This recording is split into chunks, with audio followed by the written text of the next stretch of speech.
Hey guys, I'm Kdhif91. I'm followed here by my friend Nick, aka Real Racer, Dude's Beast Mode Ninja. And today we're basically going to talk about 90s shows and how 90s shows are so much better than today's shows. And the first thing I really want to talk about, like as far as the 90s shows goes, is basically SpongeBob. Now technically SpongeBob is not made like in the early 90s. It's kind of a late 90s show. But it's just SpongeBob just always had that appeal to me that all kids need to have. Now, sure, SpongeBob has gotten gay. Like, and I will agree that he needs to be put down. Like, you know, he's been going on for, I believe, 10 years now. I don't know. I don't even watch it. My daughters love watching SpongeBob. But me, personally, I like watching the old SpongeBobs, like, on Netflix and stuff like that. But SpongeBob is like one of those cartoons that I think that everyone should just about watch. But whatever. My buddy Nick, you got a show you want to talk about, buddy? Yeah, sure. I've always remembered the Rugrats show from the early 90s. That show was epic. It was one of those shows where, kids would grow up watching and they would see the imagination and adventures that, these kids, these babies that were 2-3 years old were having. It just kind of sparked your imagination to do the same. Like, I would agree. Like, it's just something about Rugrats that I think everyone can mostly relate to, especially Tommy. Tommy. Yeah, he's like the leader, and like he just had I think he had a big damper for a reason. Dark jokes there for the win. But the next show I really want to basically pinpoint is Dragon Ball Z. Everyone loved Dragon Ball Z. You like Dragon Ball Z, buddy? I love it.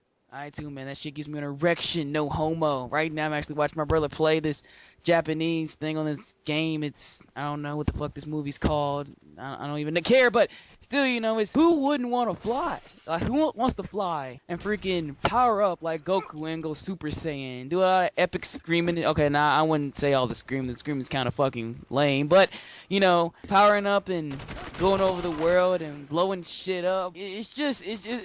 It's a great Japanese cartoon, and I'm not gonna call it an anime. It's clearly, in my eyes, the best. I'll call it an anime because it's that damn epic. But like I said, and it's easy to follow, and it has the best American voice acting ever. But enough of me and my fucking erections over Dragon Ball Z. Nick, buddy, you got another one for me?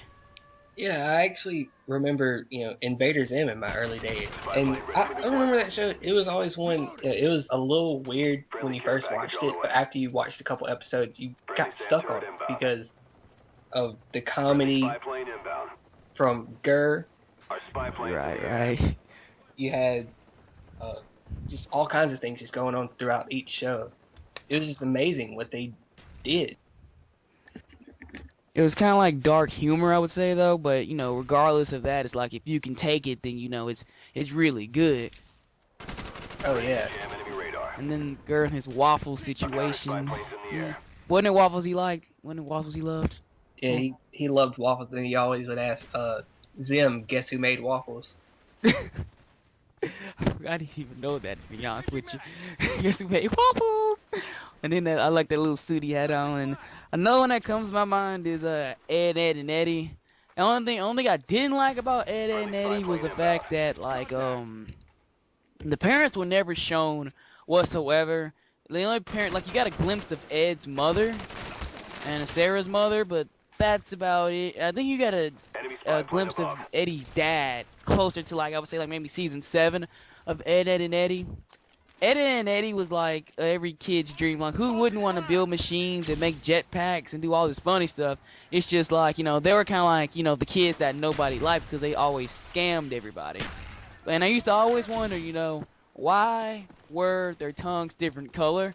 But it turns out the only reason why they were different colors because the creator of the show has said kids always like eating candy, so apparently their tongues were different colors because they stayed eating candy for the win. And then what else would a 90s baby do constantly but eat candy? Hell, I ain't even let my daughters eat candy as much as them kids on that show probably ate candy. Nick, buddy, wasn't their goal to get jawbreakers or something? Yeah, they always wanted to get jawbreakers in just about every episode. And it wasn't, but what was it, a quarter for a jawbreaker? Yeah. And they could never make a quarter.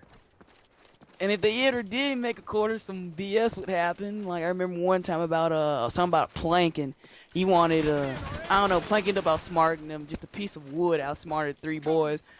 And what gets me, they outsmarted the smart one. But you know, enough of my Ed, Ed, and Eddie. You got no one for him, buddy? I actually did.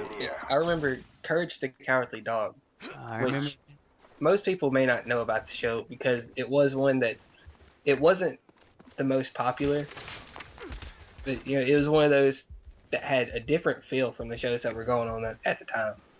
You had some type of comedy horror show of a dog that would do his best to try and save his so-called mother Muriel, Yeah. but he could care less for Muriel's husband. What's his name? Eustace? Yeah, Eustace, and Eustace used to always say he would call Courage a stupid dog throughout every episode. You stupid dog! You made me look bad. And he took that mask out, booga wooga wooga. And like the name of it, like I didn't really catch it. Like the name is actually a pawn. Like I wasn't even aware of that dude until like I got older. Like one day I was just sitting here, and I was just playing a Sonic game, and I thought to myself, "Cursed and Cowardly Dog." The name totally contradicts itself. Yeah, he really was a cowardly dog, but he always pulled through at some point. And what gets me is the fact that Muriel had courage since she was a young puppy. So, she must have foreshadowed the future when she named him Courage or something. I don't know. But, and there's another one I can think of. Hey Arnold, and do you remember the Powerpuff Girls, buddy? Oh yeah, Powerpuff Girls were amazing. Oh man, dude, they were freaking the shit like this. Like, you remember the Ruddy Rough Boys episode, man? Oh yeah, that was a big twist on the show. Yeah, like kissing them out of nowhere, and then like they tried to kiss them again, and it backfired. It only made them grow bigger. Apparently, kisses give boys stairways to where they just grow bigger. I think on the second one they just grew. On the second coming, they just grew bigger. Now I remember seeing something about Powerpuff Girls too, where they're in the future or something. But you remember Cow and Chicken? Yeah. Yeah, but these are just shows that like we would basically understand because we're like to the point to where we're. How old are you, buddy? 18? Yeah. We're 18 and 20, so like we can remember this. Like I would say, like probably someone between 1996 could probably not remember stuff what we're talking about. But these are cartoons that we grew up on, and that we are just used to watching. Like, would you say that they're like the best, or would you just say like they're kind of better than what kids have now?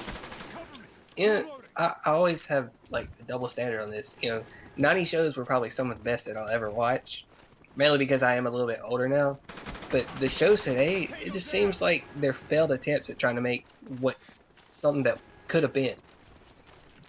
Really, you're true. You have it like there's only like one cartoon I can basically think of that actually is decent now. That's a cartoon called Regular Show, which is anything but. Yeah. Well, you got any closing statements we'd make here, buddy? Honestly, I really don't. Good job, team. Stand by for further orders. Well, that's it, guys. Join me, my buddy, next week for more of, our talk. Later, guys. God bless and peace.